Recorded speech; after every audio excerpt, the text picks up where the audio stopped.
ನಮಗೆ ಒಂದು ದಿವಸ ಫೋನ್ ಮಾಡಿದೆ, ಅವಳು ಮಲಗಿದವಳೆಲ್ಲ 9ರಿಂದ 10 ಗಂಟೆ ಒಳಗೆ ಮಾಡಿಯೇ ಮಾಡ್ತಾಳೆ. ಜರ್ಮನಿಗೆ ಹೋಗಬೇಕಂತ ಅವಳು ಅಂದರೆ ನಮ್ಮಲ್ಲಿ ದುಡ್ಡಿಲ್ಲ ಅಂತ ಹೇಳಿದ್ದಕ್ಕೆ ಅವಳು ಪಾಪ ನಾನು 1 ವರ್ಷ ಅಥವಾ 2 ವರ್ಷ ದುಡಿತೇನೆ ಅಂತ ಹೇಳಿದ್ರು. ದುಡಿದು ನಾನು ಹೋಗ್ತೇನೆ. ಹಾಗೆ ಅವಳು ಜೆಟ್ ಸ್ಪೇಸಿಗೆ ಇದಾಕಿದ್ರು, ಅವಳಿಗೆ ಕೆಲಸ ಸಿಕ್ಕಿದ್ದು. ಅಂದರೆ ಅವರು CCTV ಫುಟೇಜ್ ನಮಗೆ ಫುಲ್ಲು ತೋರಿಸ್ತಾರೆ, ಕಟ್ಟು ತೋರಿಸಿದ್ದಾರೆ. ಸ್ಟೆಪ್ ಹತ್ತದನ್ನು ತೋರಿಸಿದ್ದಾರೆ. ಮತ್ತು ಅವಳ ಅರ್ಧದಿಂದ ಬೀಳುವಂಥದ್ದು, ಆ ಬಿಲ್ಡಿಂಗಿನ ಫುಲ್ಲು ಚಿತ್ರಣ ಇಲ್ಲ. ಚಿಕ್ಕಂದ್ರೆ ನೋಡ್ತಿದ್ವಲ್ಲ, ಅಂದರೆ ಅವಳು ಅಷ್ಟು ಸ್ಟ್ರಾಂಗ್ ಇದ್ಲು. ಯಾವುದು ಏನಾದರೂ ವಿಷಯ ಇದ್ದರೆ ನಾವು 4 ಜನ ಫ್ರೆಂಡ್ಸ್ ಇದ್ದು ನಮ್ಮ ಹತ್ರ ಎಲ್ಲ ಶೇರ್ ಮಾಡ್ತಿದ್ಲು. ಬಟ್ ಇದೆಲ್ಲ ಅವಳು ಅಲ್ಲಿ ಬೇರೆ ಲೆಕ್ಚರ್ ಜೊತೆಲಿ ಲವ್ ಮಾಡ್ತಾಯಿದ್ಲು, ಇದೆಲ್ಲ ಫೇಕ್ ನ್ಯೂಸು. ಅವ್ರಿಗೂ ಇವ್ರಿಗೂ ಏಜಿಗೆ ಒಂದು ಅಪ್ಪ ಮಗಳ ಏಜು ಇದಿದೆ. ಅದಲ್ಲದೆ ಇಲ್ಲಿ ಮನೆ ಕಡೆಯಿಂದ ಅವಳಿಗೆ ಒಂದು ಒಳ್ಳೆ ಪ್ರಪೋಸಲ್ ಇವರೆಲ್ಲ ಇದು ಮಾಡಿದ್ದಾರೆ ಅಂತ ಒಂದು ಇದಿತ್ತು. ಯಾವುದು ವಿಷಯನೂ ಅವಳಿಗೆ ತಲೆಯಲ್ಲಿ ಏನಿಲ್ಲ. ಆಗಿದ್ರೂ ಅವಳು ತಂದೆ ತಾಯಿ ಹತ್ರ ಹೇಳ್ತಾಳೆ. ತಂದೆ ತಾಯಿ ತುಂಬ ಫ್ರೀ ಅವಳಿಗೆ. ಅವಳ ಫೋನ್ ಅವತ್ತು ಅವಳು ಡೆತ್ ಆದ ದಿನ 6:30 ತನಕ ಆನ್ಲೈನಲ್ಲಿ ಇದ್ಲು. ಹಾಗಿದ್ರೆ ಅವರು ಫೋನ್ ಆನ್ ಮಾಡಿರಬೇಕು ಅಥವಾ ಅವಳು ಜೀವಂತವಾಗಿದ್ದಿರಬೇಕು. ಖಂಡಿತ ಈಗ ಪಂಜಾಬಿ ಭಾಷೆ ಬಾರದ ಕಾರಣ ಇವರನ್ನು ತುಂಬ ಮೋಸ ಮಾಡಿ ಕಳಿಸಿದ್ದಾರೆ. ಅದರ ಬಗ್ಗೆ ಏನಿದ್ರು ನಾವು ಅದರ ಬಗ್ಗೆ ಏನು ತೀರ್ಮಾನ ಬೇಕು ಅಂತೇಳಿ ಈ ನಮ್ಮ ಸರ್ಕಾರದ ಮೂಲಕ ಅದನ್ನು ಒಂದು ತೀರ್ಮಾನ ಮಾಡುವಾಗೆ ಮಾಡ್ತೇವೆ. ಆತ್ಮಹತ್ಯೆ ಅನ್ನುವಂಥ ಒಂದು ನೆಪ ಮಾತ್ರ ಅದು. ಅದನ್ನು ನಾವು ತಿಳ್ಕೊಂಡ ಮಟ್ಟಿಗೆ ಈಗ ಅವಳಿಗೊಂದು ನ್ಯಾಯ ಸಿಗಬೇಕು. ಅದಕ್ಕೋಸ್ಕರ ನಾವು ಅದನ್ನು ಸುಟ್ಟಾಕಲಿಲ್ಲ.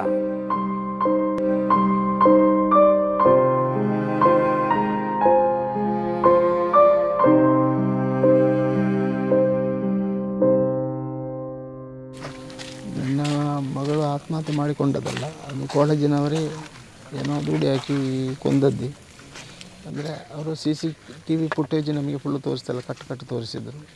ಸ್ಟೆಪ್ ಹತ್ತದನ್ನು ತೋರಿಸಿದ್ದಾರೆ. ಮತ್ತು ಅವಳ ಅರ್ಧದಿಂದ ಬೀಳುವಂಥದ್ದು, ಆ ಬಿಲ್ಡಿಂಗಿನ ಫುಲ್ಲು ಚಿತ್ರಣ ಇಲ್ಲ. ಅರ್ಧ ಏನೋ ಒಂದು ಇದು ಥರ ಮಾಡಿ ನಮಗೆ ತೋರಿಸಿದ್ದಾರೆ. ಹಾಗೆ ನಮಗೆ ಫಸ್ಟ್ ಹೋಗಿ ನಮಗೆ ಕಂಪ್ಲೇಂಟ್ ಕೊಟ್ಟೆವು. ಆಗ ನಿಮಗೆ ಕಂಪ್ಲೇಂಟ್ ಬೇಕಂತ ಕೇಳಿದರು ಪೊಲೀಸರು. ಹೌದು, ನಮಗೆ FIR ಆಗಲೇಬೇಕು, ನಮ್ಮ ಮಗಳಿಗೆ ನ್ಯಾಯ ಸಿಗಬೇಕು. ಆಯಿತು, ನಿಮಗೆ ನಿಮ್ಮೊಟ್ಟಿಗೆ ನಾವು ಇದ್ದೇವೆ ಅಂತ ಹೇಳಿದರು. ನಾವು ಆಗ ಮರದಿನ ನಮಗೆ ಪೋಸ್ಟ್ ಮಾರ್ಟಮ್ ಮಾಡಿ ನಮಗೆ ಬಾಡಿ ಕೊಡುವ ಅಂತ ಹೇಳಿದರು.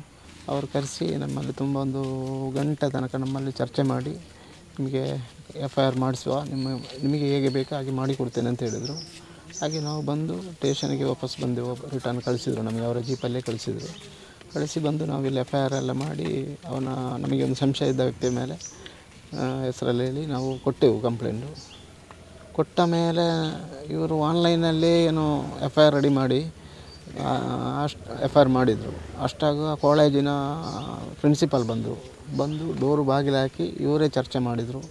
ಸರ್ಕಲ್ SI ಮತ್ತು ಯಾವುದೋ ಒಂದು ಮೇಡಮ್ ಇದ್ದರು. ಇವರೆಲ್ಲ ಚರ್ಚೆ ಮಾಡಿ ಅವರು ಹೋದರು. ಅದೇ ಸಡನ್ಲಿ ಬಂದರು, ಇದಕ್ಕೊಂದು ಸಿಗ್ನೇಚರ್ ಮಾಡಿ ಅಂತ. ನಿಮಗೆ ಇಲ್ಲದ್ರೆ ಇನ್ನೂ ಲೇಟ್ ಆಗ್ತದೆ ಪೋಸ್ಟ್ ಮಾರ್ಟಮಿಗೆ, ನಿಮಗೆ ಇವತ್ತು ನಾಳೆ ಹೋಗ್ಲಿಕ್ಕೂ ಆಗೋದಿಲ್ಲ, ಬೇಕು ಅಂತ. ನಮಗೆ ಆಗ ಅದು ಮರಾಠಿ ಭಾಷೆಯಲ್ಲಿ ಇತ್ತು. ಮಗನಿಗೆ ಸಹ ಗೊತ್ತಾಗಲಿಲ್ಲ. ಸಡನ್ ಸಿಗ್ನೇಚರ್ ಮಾಡಿಸಿದ್ರು. ಈಗ ನಮಗೆ ಅದು ಓದಲಿಕ್ಕೆ ಗೊತ್ತಿಲ್ಲ. ಆಗ ಮೀಡಿಯಾದವರು ಯಾರೋ ಒಂದಿದ್ದರು. ನಮ್ಮ ಮಗ ಏನು ಮಾಡಿದ, ಫೋಟೋ ತೆಗೆದು ಮೀಡಿಯಾದವರಿಗೆ ತೋರಿಸಿದರು. ಆಗ ಅವ್ರು ಹೇಳಿದ್ರು, ನಿಮಗೆ ಇದರ ಮೇಲೆ ಯಾವುದೇ ಕಂಪ್ಲೇಂಟ್ ಇಲ್ಲ ಅಂತೇಳಿ ಬರೆದಿದ್ದಾರೆ ಅಂತ ಆಯಿತು. ಆಗ ನಾವು ಗಲಾಟೆ ಮಾಡಿದೆವು. ನನ್ನ ಮಗನ ಹೆಂಡತಿ, ಅವಳು ಬೊಂಬೆ, ಅವಳಿಗೆ ಫುಲ್ ಹಿಂದಿ ಎಲ್ಲ ಬರ್ತಿತ್ತು. ಹಾಗೆ ಹೋಗಿ ಗಲಾಟೆ ಮಾಡಿ ಆಗ ಹೇಳಿದ್ರು, ನೀವು ರೈಟಿಂಗಲ್ಲಿ ಕೊಡಿ ಅಂತೇಳಿ. ನಾವು ರೈಟಿಂಗಲ್ಲಿ ಕೊಟ್ಟೆವು. ರೈಟಿಂಗ್ ಕೊಟ್ಟಾಗ ನಮಗೆ ಅದರದ್ದು ರಿಸಿಪ್ಟ್ ಬೇಕು ಅಂತ ಹೇಳಿದ್ರು. ಅದು ಈಗ ಕೊಡಲಿಕ್ಕೆ ಆಗೋದಿಲ್ಲ, ಅದು SP ಮುಖಾಂತರ ನಿಮಗೆ ಕೊಡಿಸೋದು ಅಂತ ಆಯಿತು. ಮತ್ತು ಅವರು ಅರ್ಜೆಂಟ್ ಮಾಡೋದು, ಪೋಸ್ಟ್ ಮಾರ್ಟಮ್ಗೆ ಹೋಗಬೇಕು ಅಂತ. ಅಷ್ಟಾಗ ನಾವು ಪ್ರಾಧ್ಯಾಪಕರದ್ದು ಮಿಸ್ಸಸ್ ಬಂದು ನಮ್ಮಲ್ಲಿ ಗಲಾಟೆ ಮಾಡಿದ್ರು. ನಾವು ಕೇಸ್ ಮಾಡಬೇಡಿ, ಕಾಲು ಹಿಡಿಯೋದು, 2 ಸಣ್ಣ ಮಕ್ಕಳನ್ನು ಹಿಡ್ಕೊಂಡು ಬಂದು ನಮಗೆ ತುಂಬ ಟಾರ್ಚರ್ ಕೊಟ್ಟರು. ಅಲ್ಲಿ ನಾವು ಹೋದ ಕೂಡಲೇ ಇವರು ಬರೋದು. ಫಸ್ಟಿನ ದಿನ ಹೋದಾಗಲೂ ಬಂದಿದ್ದಾಳೆ, ಮರುದಿನ ಹೋಗುವಾಗಲೂ ಬಂದರೆ ಇವರಿಗೆ ನಮಗೆ ಬಂದು ಕಾಲು ಹಿಡಿಯೋದು, ನಮಗೆ ಟಾರ್ಚರ್ ಕೊಡೋದು ಮಾಡಿದರು. ಆಗ ನನ್ನ ಮಗನ ಹೆಂಡತಿ ಹೇಳಿದ್ರು, ಸರ್ ಇವರು ಈಗೆಲ್ಲ ಟಾರ್ಚರ್ ಮಾಡುವಾಗ ನೀನು ಸುಮ್ಮನೆ ಇದ್ದೀರಲ್ಲ, ಅವರಿಗೆ ಏನಾದ್ರು ಒಂದು ಮಾಡಿ ವ್ಯವಸ್ಥೆ ಅವರು ಬೇರೆ ಕಳಿಸಿ ನೀವು ಅಂತೇಳಿ. ಅದಕ್ಕೆ ಅಷ್ಟೆಲ್ಲ ಜೋರು ಮಾಡಿದಾಗ ಮೇಡಮ್ ಹೋಗಿ ಅವರನ್ನು ಹೊರಗೆ ಕಳಿಸಿದರು. ಪುನಃ ಬಾಗಿಲು ತೆಗೆದು ಬಂದು ಗಲಾಟೆ ಮಾಡಿದರು. ಮತ್ತು ಅದು ನಾವು ಹೇಳಿಸ್ತೀವಿ, ಇಲ್ಲಿ ನಿಲ್ಲೋದು ನಾವು ಸರಿಯಲ್ಲ ಅಂತಾಯಿತು. ನಾವು ಅಲ್ಲಿಂದ ಗಾಡಿ ಮಾಡಿ ಹೊರಗೆ ಬರಬೇಕಾದ್ರೆ ಇವಳು ಹೋಗಿ ಮಗುವನ್ನು ಗಾಡಿಯ ಫ್ರಂಟಿಗೆ ಬಿಸಾಡಿ ಇವಳು ಗಾಡಿಗೆ ಹಾರಿಲಿಕ್ಕೆ ಹೋದ್ರು. ಆಗ ಪೊಲೀಸ್ನವರು ಅಡ್ಡ ಬಂದು ಗಾಡಿ ನಿಲ್ಲಿಸಿ ನಾವು ಸೀದಾ ಹಾಸ್ಪಿಟ್ಲಿಗೆ ಹೋದೆವು. ಪೋಸ್ಟ್ ಮಾರ್ಟಮ್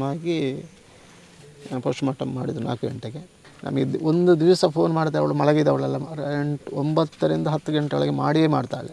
ಮಾತಾಡಿ ಊಟ ಆಯ್ತಾ ಪಾಪ, ನಾವು ಊಟ ಆಯ್ತಾ ಕೇಳಿ, ಏನು ಮಾಡಿದ್ವಿ, ಪದಾರ್ಥ ಏನು ಮಾಡಿದ್ವಿ ಎಲ್ಲ ಕೇಳಿ ನಾವು ಮಲಗುವುದು. ಫೋನ್ ಬರದೆ ನಾವು ಮಲಗುವುದೇ ಇಲ್ಲ. ಬೇಕಾದ್ರೆ ನಮ್ಮ ಮಿಸಸ್ ಸಿದ್ದಣ್ಣಂದ ಫೋನ್ ಫೋಟೋಜ್ ತೆಗೆದು ನೋಡಿ ಅವಳು ಒಂದು ದಿವಸ ಫೋನ್ ಮಾಡೋದಿರಲಿಲ್ಲ. ನನ್ನ ಗುರುವಾರ ಫೋನ್ ಮಾಡಿದಲ್ಲ, ಪಾಪ ನಾಳೆ ನಾನು ಹೋಗ್ತೇನೆ, ನನಗೆ ಅಮೌಂಟ್ ಬೇಕು ಬಸ್ಸಿಗೆ ಅಂತ. ನಾನು 2,500 ಅಮೌಂಟ್ ಹಾಕಿಕೊಂಡು 300 ರೂಪಾಯಿನ 400 ರೂಪಾಯಿ ಬಸ್ಸಿಗೆ ಇರೋದು ಕೊಟ್ಟಿದ್ದೇನೆ. ನಮ್ಮ ಮಿಸಸ್ಸು 1,000 ಹಾಕಿದ್ದಾಳೆ. ಅವರು ಆರಂಭದಲ್ಲಿ ಬಿಜಿಲ್ ಮ್ಯಾಥ್ಯೂ ಪರಿಚಯ, ಕೇರಳ ಮೂಲ, ಮಲಯಾಳಿ, ಅದರಿಂದ ಪರಿಚಯ ಉಂಟು, ಅಣ್ಣ ಅಣ್ಣ ಅಂತೆಲ್ಲ ಕರೀತಿದ್ರು. ಹೌದದು ಅಣ್ಣ ಅಣ್ಣ ಅಂತಲ್ಲ, ಅದು ಲೆಕ್ಚರ್ ಅವರದ್ದು. ಫಸ್ಟಿಗೆ ಅವಳಿಗೆ ಅಷ್ಟು ಟಚ್ ಆಗಿ, ಮತ್ತು ಅವಳಿಗೆ ಏನೋ ಡ್ರಾಯಿಂಗ್ ಅಂತೆ ಅದೆಲ್ಲ ಅವರೇ ಇತ್ತು. ಒಳ್ಳೆಯ ಒಂದು ಪ್ರಿನ್ಸಿಪಲ್, ಅವರು ಅಧ್ಯಾಪಕರಲ್ಲ, ಅವರಲ್ಲಿ ಒಳ್ಳೆ ರೀತಿಯಲ್ಲೇ ಇದ್ದರು. ಈಗ ಕಡೆಯದಾಗಿ ನಿಮಗೆ ನೀವೇನು ದೂರು ಕೊಟ್ಟಿದ್ದೀರಿ ಹಾಗೆ ದೂರಲ್ಲಿ ಬರೆದಿದ್ದಾರಾ? ಈಗ ನಾವು SP ಅವರಿಗೆ ಕೊಟ್ಟಿದ್ದೇವೆ. SP ಅವರು ನಮಗೆ ಬೇಕಾದಾಗೆ ಮಾಡಿಕೊಡ್ತೇನೆ. ಮತ್ತು DAG ಅವರು ಅದೇನೋ 5 ಜನ ಕಮಿಟಿಯನ್ನು ಮಾಡಿದ್ದಾರಂತೆ. ಮತ್ತು ಪೋಸ್ಟ್ಮಾರ್ಟಮ್ ಹಾಗೆಯೇ 3 ಜನ ಡಾಕ್ಟರ್ಸ್ 3 ಕಡೆಯವರು ಬಂದು ಪೋಸ್ಟ್ಮಾರ್ಟಮ್ ಮಾಡಿದ್ದಾರೆ. ಅವಳೊಂದು ಒಳ್ಳೆ ಇದಕ್ಕೆ ಬರಬೇಕು, ಬಂದಿದ್ದಾಳೆ, ಏನು ಮಾಡೋದು ವಿಧಿ. ಅವರ ಆಸೆ ಏನಿತ್ತು ಈಗ ಜರ್ಮನಿಗೆ ಹೋಗಬೇಕಂತ ಅವಳು. ಅಂದರೆ ನಮ್ಮಲ್ಲಿ ದುಡ್ಡಿಲ್ಲ ಪಾಪ ಅಂತ ಹೇಳಿದ್ದಕ್ಕೆ ಅವಳು, ಪಾಪ ನಾನು 1 ವರ್ಷ ಅಥವಾ 2 ವರ್ಷ ದುಡಿತೇನೆ ಅಂತ ಹೇಳಿದರು. ದುಡಿದು ನಾನು ಹೋಗ್ತೇನೆ. ಹಾಗೆ ಅವಳು ಜೆಟ್ ಸ್ಪೇಸಿಗೆ ಇದಾಕಿದಳು, ಅವಳಿಗೆ ಕೆಲಸ ಸಿಕ್ಕಿದ್ದು. ಅಂದರೆ ಅವಳಿಗೆ 5 ಜನ 6 ಜನ ಇದರಲ್ಲಿ ಇವಳಿಗೆ ಏನೋ ಸೆಲೆಕ್ಟ್ ಆಗಿರಲಿಲ್ಲ ಫಸ್ಟಿಗೆ. ಆಗ ಯಾವುದೋ ಒಂದು ಸರ್ ಬಂದು ಹೇಳಿದ, ಅವಳು ನಮಗೆ ಬೇಕು, ಅವಳು ಒಳ್ಳೆ ಇದ್ದಾಳೆ, ಟ್ಯಾಲೆಂಟ್ ಇದ್ದಾಳೆ, ಬೇಕು ಅಂತ. ಅವಳು 1 ತಿಂಗಳು ಅವಳಿಗೆ ಇದು ಕೋಚಿಂಗ್ ಕೊಟ್ಟು ಅವಳನ್ನು ಅವಳ ಆಫೀಸ್ ಕೆಲಸವೇ ಸೀನಿಯರಿಟಿಯಲ್ಲೇ ಕೆಲಸ ಕೊಟ್ಟಿದ್ದಾರೆ. ಅದು ಅಲ್ಲದೆ 3 ತಿಂಗಳ ಕೆಲಸದಲ್ಲಿ ಸ್ಟಾರ್ ಅವಾರ್ಡು ಅವಳಿಗೆ ಸಿಕ್ಕಿದೆ. ಪ್ರೊಸೆಸ್ ಈಗ SSP ಲೆವೆಲಲ್ಲಿ ಒಂದು ಕಮಿಟಿ ಫಾರ್ಮ್ ಮಾಡಿದ್ದಾರೆ. ಫಾರ್ಮ್ ಮಾಡಿ ಈಗ ಇನ್ವೆಸ್ಟಿಗೇಷನ್ ಆಗ್ತಾ ಉಂಟು. ನಮ್ಮ ರಿಟರ್ನ್ ಕೊಟ್ಟಿರೋ ಕಂಪ್ಲೇಂಟ್ ಕೂಡ ಎಕ್ಸೆಪ್ಟ್ ಮಾಡಿದ್ದಾರೆ DIG ಲೆವೆಲಲ್ಲಿ. ಅವರೇ ಖುದ್ದು ಎಕ್ಸೆಪ್ಟ್ ಮಾಡಿ ಸ್ಟೇಷನ್ ಲೆವೆಲಿಂದ ಅದನ್ನು SSP ಲೆವೆಲಿಗೆ ಟ್ರಾನ್ಸ್ಫರ್ ಮಾಡಿದ್ದಾರೆ. ಸೊ 10 ರಿಂದ 15 ದಿನದೊಳಗೆ ಇನ್ವೆಸ್ಟಿಗೇಷನ್ ಮುಗಿಸಿ ಎವಿಡೆನ್ಸ್ ಎಲ್ಲ ಕಲೆಕ್ಟ್ ಮಾಡ್ತಾರೆ. ಆ ಎವಿಡೆನ್ಸ್ ಕಲೆಕ್ಟ್ ಮಾಡಿ ಅದರಲ್ಲಿರುವಂಥ CCTV ಫುಟೇಜಸ್ ಆಗಲಿ, ಅವಳ ಮೊಬೈಲ್ ಫೋನ್ ಇದು ಡೀಟೇಲ್ಸ್, ಫಿನಾನ್ಷಿಯಲ್ ಟ್ರಾನ್ಸಾಕ್ಷನ್ ಅದೆಲ್ಲ ನಮಗೂ ಕಾಪಿ ಶೇರ್ ಮಾಡ್ತಾರೆ ಅಂತ ಹೇಳಿದ್ದಾರೆ ಒಂದು ಸ್ವಲ್ಪ ದಿನದಲ್ಲಿ. SSP ಲೆವೆಲ್ ಕಮಿಟಿ ಫಾರ್ಮ್ ಆಗಿರುವಂಥ ಲೆಟ್ರ್ ಕೂಡ ನಮಗೆ ಇವತ್ತು SSP ಅವರು ಶೇರ್ ಮಾಡಿದ್ದಾರೆ. ಒಂದು ಇದರೆಲ್ಲ ಎಂತ ಕರೆಯೋದೆಲ್ಲ ಪ್ರೊಸೀಜರ್ 15-16 ದಿನ ಆದಮೇಲೆ ನಮ್ಗೆ ಇನ್ನೊಮ್ಮೆ ಬರಲಿಕ್ಕೆ ಹೇಳಿದ್ದಾರೆ. ಅವತ್ತು ಅವರು ಬ್ರೀಫಿಂಗ್ ಕೊಡ್ತಾರೆ, ಏನೆಲ್ಲ ಆಗಿದೆ ಎಕ್ಸಾಕ್ಟ್ಲಿ ಎವಿಡೆನ್ಸ್ ಎಲ್ಲ ಒಟ್ಟಿಗೆ ನಮಗೆ ಹೇಳ್ತಾರೆ ಅಂತ ಹೇಳಿದ್ದಾರೆ. ಆಮೇಲೆ ಚಾರ್ಜ್ ಶೀಟ್ ಏನಿದೆ, ಯಾರೋ ತಪ್ಪಿಸ್ತರಿದ್ದರೆ ಅವರ ಅಗೇನ್ಸ್ಟ್ ಚಾರ್ಜ್ ಶೀಟ್ ಎಲ್ಲ ಫೈಲ್ ಆಗುತ್ತೆ. ತುಂಬ ಒಳ್ಳೆ ಹುಡುಗಿ ಸರ್. ನಾನು 13 ವರ್ಷದಿಂದ ಆ ಮಗುನ ನೋಡ್ತಾ ಇದ್ದೀನಿ. ಬಟ್ ಇವರೆಲ್ಲ ಹೇಳೋ ಹಾಗೆ ಸೂಸೈಡ್ ಮಾಡೋವಂಥ ಕೇಸ್ ಅಲ್ವೇ ಅಲ್ಲ. ಈ ರೀತಿ ಈ ಮಗುಗೆ ನ್ಯಾಯ ಸಿಗಲೇಬೇಕು. ಬಟ್ ಇದೆಲ್ಲ ಅವಳು ಅಲ್ಲಿ ಬೇರೆ ಲೆಕ್ಚರ್ ಜೊತೆಯಲ್ಲಿ ಲವ್ ಮಾಡ್ತಾಯಿದ್ಲು, ಇದೆಲ್ಲ ಫೇಕ್ ನ್ಯೂಸು. ಇದು ಹೀಗೆ ಬಿಟ್ಟರೆ ಬಾಕಿ ಮುಂದೆ ಇರೋ ಮಕ್ಕಳಿಗೆ ಕೂಡ ಸಮಸ್ಯೆ ಆಗ್ತದೆ. ಇವರಿಗೆ ನ್ಯಾಯ ಸಿಗಲೇಬೇಕು ಸರ್. ಅಲ್ಲಿ CCTV ಫೋಟೋಜ್ ಎಲ್ಲ ಅವರು ಹೇಳೋ ಪ್ರಕಾರ ಕ್ಯಾಂಪಸಲ್ಲಿ ನಡೆಯೋದು ತೋರಿಸ್ತಾರೆ, ಅಲ್ಲಿಂದ ಬಿದ್ದಿದ್ದು ತೋರಿಸ್ಲಿಲ್ಲ, ಕೆಳಗಡೆ ಬಿದ್ದ ನಂತರದ ಸೀನ್ ತೋರಿಸಿದ್ದಾರೆ. ಖಂಡಿತ ಈಗ ನಮ್ಮ ಬಾಡಿ ನೋಡುವಾಗ ಕೂಡ ಅದು ಬಿದ್ದ ಹಾಗೆ ಇಲ್ಲ, ನಿದ್ರೆ ಮಾಡಿ ಮಲಗಿದ ಆಗಿದೆ. ಹಾಗಾಗಿ ಯಾರೇ ಏನೇ ಹೇಳಿ ಇದರಲ್ಲಿ ದೊಡ್ಡ ದೊಡ್ಡ ಜನ ಕೈವಾಡ ಇರ್ಬೋದು. ಅವರ ಅಪ್ಪ ಅಮ್ಮ ತುಂಬ ಕಷ್ಟದಿಂದ ಇದ್ದ ಜಾಗ ಎಲ್ಲ ಮಾರಿ ತುಂಬ ಸಾಲ ಮಾಡಿ 10-20 ಲಕ್ಷ ಸಾಲ ಮಾಡಿ ಓದಿಸಿದ್ದಾರೆ. ಸೊ ಈ ಹುಡುಗಿಗೆ ನ್ಯಾಯ ಸಿಗಲೇಬೇಕು. ಇದು ನಮ್ಮ ಮಗು ಅಂತಲ್ಲ, ಇವತ್ತು ಹೀಗೆ ಬಿಟ್ಟರೆ ನಾಳೆ ಮುಂದಿನ ಪೀಳಿಗೆ ಹೆಣ್ಮಕ್ಳಿಗೆ ಸಹ ಕಷ್ಟ ಆಗ್ತದೆ. ಬಟ್ ಹಾಗೆ ಹೋಗಿ ಇನ್ನೊಬ್ಬ 2 ಮಕ್ಕಳಿರೋ ತಂದೆ ಜೊತೆ ಲವ್ ಮಾಡೋದು ಅದೆಲ್ಲ ಸುಮ್ಮನೆ ಫೇಕ್ ನ್ಯೂಸು. ಖಂಡಿತ ಅಂಥ ಒಂದು ಚಾನ್ಸಸ್ಸೇ ಇಲ್ಲ. ನಾವು ಕೂಡ ಮೊನ್ನೆ ಅವಳ ಅಣ್ಣನ ಮದುವೆಗೆ ಅವಳು ಬಂದಾಗ ಈಗ ತಮಾಷೆ ಮಾಡಿದ್ವಿ, ಹಾಗೆ ಇದ್ದರೆ ಹೇಳೋದಿಲ್ವಾ ಆಂಟಿ ಅಂತ. ಹಾಗೆ ಇದ್ದರೆ ಹೇಳು, ಅವ್ರ ಮನೇಲಿ ಕೂಡ ಹಾಗೇನು ತುಂಬ ಸ್ಟ್ರಿಕ್ಟ್ ಏನಿಲ್ಲ, ಫ್ರೀಯಾಗಿ. ಹಾಗೆ ಇದ್ದರೆ ಖಂಡಿತ ಮಾಡಿಸಿ ಕೊಡ್ತದೆ, ಅದು ಬೇರೆ ಇದಾದರೆ. ಬಟ್ ಅಲ್ಲಿ ಲೆಕ್ಚರು ಆ ಪಂಜಾಬಿ ಜಾಗ ಆಗಿದ್ದರಿಂದ ಆ ಲ್ಯಾಂಗ್ವೇಜ್ ಗೊತ್ತಿಲ್ಲದ ಕಾರಣ ಅವರು ಮಲಯಾಳಿ ಲ್ಯಾಂಗ್ವೇಜು, ಆಕಾಂಕ್ಷ ಕೂಡ ಮಲಯಾಳಿ, ಹಾಗೆ ಸ್ವಲ್ಪ ಫ್ರೀಯಾಗಿ ಮೂವ್ ಆಗಿರ್ಬೋದು ಅಷ್ಟೇ. ಅದು ಬಿಟ್ಬಿಟ್ಟು ಅವ್ರದ್ದು ರಿಲೇಷನ್ಶಿಪ್ಪು ಇದೆಲ್ಲ ಫೇಕ್ ನ್ಯೂಸು ಸರ್. ಖಂಡಿತ ಎಲ್ಲಿ ಬೇಕಾದರೂ ಬಂದು ಹೇಳ್ಬೋದು. ಚಿಕ್ಕಂದ್ರೆ ನೋಡ್ತಿದ್ವಲ್ಲ, ಅಂದರೆ ಅವಳು ಅಷ್ಟು ಸ್ಟ್ರಾಂಗ್ ಇದ್ಲು. ಯಾವುದು ಏನಾದರೂ ವಿಷಯ ಇದ್ದರೆ ನಾವು 4 ಜನ ಫ್ರೆಂಡ್ಸ್ ಇದ್ದು ನಮ್ಮ ಹತ್ರ ಎಲ್ಲ ಶೇರ್ ಮಾಡ್ತಿದ್ಲು. ಸಡನ್ನಾಗಿ ಅವಳು ಈ ಥರ ಮಾಡ್ತಾಳೆ ಅಂದರೆ ನಾವು ನಂಬಲಿಕ್ಕಾಗಲ್ಲ. ಅದು ಇಲ್ಲ, ಆ ಥರ ಚಾನ್ಸೇ ಇಲ್ಲ. ಯಾಕಂತ ಹೇಳಿದರೆ ಅವಳು 2 ದಿವಸ ಮುಂಚೆ ನನ್ನ ಬರ್ಡೇ ಇತ್ತು, ಅವತ್ತು ನನಗೆ ವಿಶ್ ಮಾಡಿದ್ಲು. ಎಲ್ಲ ಎಂತ ಇದ್ದರು ನನ್ನ ಹತ್ರ ಹೇಳ್ತಿದ್ರು. ಆದರೆ ಅದು FIR ಅದೆಲ್ಲ ದಯವಿಟ್ಟು ಸುಮ್ಮನೆ ಅದೆಲ್ಲ ಹಾಕೋದು ಸರಿಯಲ್ಲ. ಅದು ಅಂದರೆ ಒಂದು ಹುಡುಗಿಯಾಗಿ ಗೊತ್ತಿಲ್ಲದೆ ಆ ಥರ ಆಗಲಿಕ್ಕೆ ಚಾನ್ಸೇ ಇಲ್ಲ. ಒಳ್ಳೆ ನಮ್ಮ ಹತ್ರ ಫ್ರೆಂಡ್ಲಿ ಆಗಿದ್ಲು. ಅಂದರೆ ನಾವೊಂಥರ ಬ್ರದರ್ ಸಿಸ್ಟರ್ ಒಳ್ಳೆ ಇದರಲ್ಲಿ ಇದ್ವಿ. ಆದರೆ ಸಡನ್ನಾಗಿ ಇದೆಲ್ಲ ಕೇಳುವಾಗ ಅಂದರೆ ಅಷ್ಟು ಅಲ್ಲಿ ತನಕ ಪಂಜಾಬ್ ತನಕ ಹೋಗಿ ಅಷ್ಟು ಕಷ್ಟಪಟ್ಟು ಓದಿ ಅವಳು ಸಾಯೋದಂದರೆ ಅದು ನಮಗೆ ನಂಬಲಿಕ್ಕೆ ಆಗ್ತಿಲ್ಲ. ಅದಕ್ಕೂ ಸಹ ಯೂನಿವರ್ಸಿಟಿಯವರು ನಮ್ಮ ಹತ್ರ ಏನು ಮಾತಾಡಿಲ್ಲ, ಬಟ್ ಅವರು ಒಂಥರ ವೇಷ ಮರೆಸಿಯಲ್ಲಿ ಬಂದ ಥರ ಇದ್ದರು. ನಮಗೆ ನಾವು ಯಾವುದೇ ಒಂದು ಇದರಲ್ಲಿ ಅಲ್ಲಿ ಎಸ್ ಐ ಸರ್ ಹತ್ರ ಡಿಸ್ಕಸ್ ಮಾಡೋದಕ್ಕೆ ಒಬ್ಬರು ಇನ್ನೊಬ್ಬರು ಪರ್ಸನ್ ಅಲ್ಲಿ ಬಂದು ಕೂರ್ತಾಯಿದ್ರು. ನಾವೇನು ಅಂದ್ಕೊಂಡು ಅವರಲ್ಲಿ ಸೀನಿಯರ್ ಯಾರೋ ಡಿಪಾರ್ಟ್ಮೆಂಟ್ ಅವರು ಇರಬೇಕು ಅಂತ. ಬಟ್ ನಾವು ಏನು ಮಾತಾಡಿದ್ರು ಅವರು ಒಂಥರ ಇಮೋಷ್ನಲ್ ಆಗಿ ನಮ್ಮದೇ ತಪ್ಪಿರೋ ಥರ ಒಂಥರ ಆ ಹುಡುಗಿ ಹಂಗಿದ್ಲು, ಆ ಹುಡುಗಿ ಹಿಂಗಿದ್ಲು, ಹಂಗೆ ಹಿಂಗೆ ಅಂತೆಲ್ಲ ಹೇಳಿ ನಮ್ಮ ದಾರಿ ತಪ್ಪಿಸ್ತಾಯಿದ್ರು ಅವರು. ನಾವು ಏನು ಹೇಳಿದ್ರು ಅವ್ರು ಅದಕ್ಕೆ ಒಂದು ತದ್ವಿರುದ್ಧವಾಗಿ ಮಾತಾಡಿ ನಾವು FIR ಮಾಡ್ದಂಗೆ ಒಂಥರ ನಮ್ಮನ್ನು ಅವರು ಡೈವರ್ಟ್ ಮಾಡ್ತಾಯಿದ್ರು. ಅದಾದಮೇಲೆ ನಮಗೇನೊಂದು ಅನುಮಾನ ಬಂದು ನಾನು ಕೇಳಿದೆ, ನೀವು ಯಾರು ಅಂತ. ಅಷ್ಟೊತ್ತಿಗೆ ಅವರು ಹೇಳಿದ್ರು, ನಾನು ಇಲ್ಲಿ ಸೀನಿಯರ್ ಪ್ರೊಫೆಸರ್, ಅದೇ ಯೂನಿವರ್ಸಿಟಿ ಸೀನಿಯರ್ ಪ್ರೊಫೆಸರ್ ಅಂತ ಅಂದರು. ಅದಾದಮೇಲೆ ಅವರು ಯಾವಾಗ ಸೀನಿಯರ್ ಪ್ರೊಫೆಸರ್ ಅಂತ ನಮ್ಮ ಹತ್ರ ಬಾಯ್ಬಿಟ್ಟು ಹೇಳಿದ್ರು. ಅದಾದಮೇಲೆ ಅವರು ಎಸ್ಕಾರ್ಟ್ ಇಟ್ಕೊಂಡೇ ಅಲ್ಲಿ ಬರ್ತಾಯಿದ್ರು, ಸೆಕ್ಯೂರಿಟಿಗಳನ್ನು ಮತ್ತು ಬೌನ್ಸರ್ ಆ ಥರ ಎಲ್ಲ ಅವ್ರನ್ನ ಇಟ್ಕೊಂಡೇ ಬರ್ತಾಯಿದ್ರು. ಅವ್ರ ಜೊತೆ ಆ ಥರ ಒಂದು ರಿಲೇಷನ್ಶಿಪ್ಪಲ್ಲಿ ಇರಲಿಕ್ಕೆ ಕಾರಣ ಇಲ್ಲ. ಯಾಕಂದರೆ ಇವ್ರಿಗೂ ಏಜಿಗೊಂದು ಅಪ್ಪ ಮಗಳ ಏಜು ಇದಿದೆ. ಅದಲ್ಲದೆ ಇಲ್ಲಿ ಮನೆ ಕಡೆಯಿಂದ ಅವಳಿಗೊಂದು ಒಳ್ಳೆ ಪ್ರಪೋಸಲ್ ಇವರೆಲ್ಲ ಇದು ಮಾಡಿದ್ದಾರೆ ಅಂತ ಒಂದು ಇದಿತ್ತು.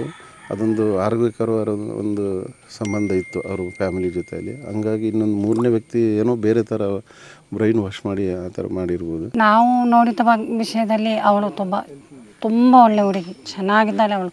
ಓದೋದ್ರಲ್ಲಿ ಕಲಿಯೋದ್ರಲ್ಲಿ ಎಲ್ಲ ತುಂಬ ಬ್ರಿಲಿಯಂಟ್ ಅವಳು. ಅವಳ ಅಪ್ಪ ಅಮ್ಮ ತುಂಬ ಸಾಲ ಮಾಡಿ ಕಷ್ಟಪಟ್ಟು ಅವಳನ್ನು ಪಂಜಾಬಿಗೆಲ್ಲ ಕಳಿಸಿ ಓದಿಸೋದು. ಅವಳು ಲವ್ ಮಾಡೋಕ್ಕೆ ಅಂಥದ್ದು ಹುಡುಗಿ ಏನಲ್ಲ. ಲವ್ದು ವಿಷಯ ಏನು ಅವಳಿಗೆ ತಲೆಯಲ್ಲಿ ಏನಿಲ್ಲ. ಆಗಿದ್ರೂ ಅವಳು ತಂದೆ ತಾಯಿ ಹತ್ರ ಹೇಳ್ತಾಳೆ. ತಂದೆ ತಾಯಿ ಅಂತ ತುಂಬ ಫ್ರೀ, ಅವಳಿಗೆ ತುಂಬ ಫ್ರೀಡಮ್ ಕೊಟ್ಟಿದೆ. ಅದಕ್ಕೆ ಅವರು ಏನು ಬೇಡ ಅಂತೂ ಹೇಳಲ್ಲ. ಆದರೆ ಅವಳು ಸಾಲ ತೀರಿಸಬೇಕು, ಮನೆ ಕಟ್ಟಬೇಕು, ತಂದೆ ತಾಯಿಯನ್ನು ಒಳ್ಳೆಯದ್ರಲ್ಲಿ ನೋಡಿ ಆಮೇಲೆ ಮದುವೆ ಆಗೋದು ಅಂತ ಹೇಳಿ ಒಳ್ಳೆ ಕನಸು ಕಟ್ಕೊಂಡು ಹೋಗಿದ್ದವಳು. ಅದೇನು ಯಾರು ಬೇಕು ಅಂತಲೇ ಈ ಥರ ಮಾಡಿದ್ದು. ಯಾಕೆಂದರೆ ಅವಳಾಗಿ ಸೂಸೈಡ್ ಮಾಡಲ್ಲ. ಅವಳು ಅಂಥ ಹುಡುಗಿ. ನಮ್ಗೆ ಗೊತ್ತು, ನಮಗೆ ಇವಾಗ ಅಲ್ಲ, ನಮಗೆ ಅವಳನ್ನು ಸಣ್ಣದರಲ್ಲಿ ಗೊತ್ತು. ಅಲ್ಲಿ ಓದ ಅವರ ಅನುಭವವನ್ನು ನನ್ನಲ್ಲಿ ಹಂಚಿಕೊಂಡಿದ್ದಾರೆ.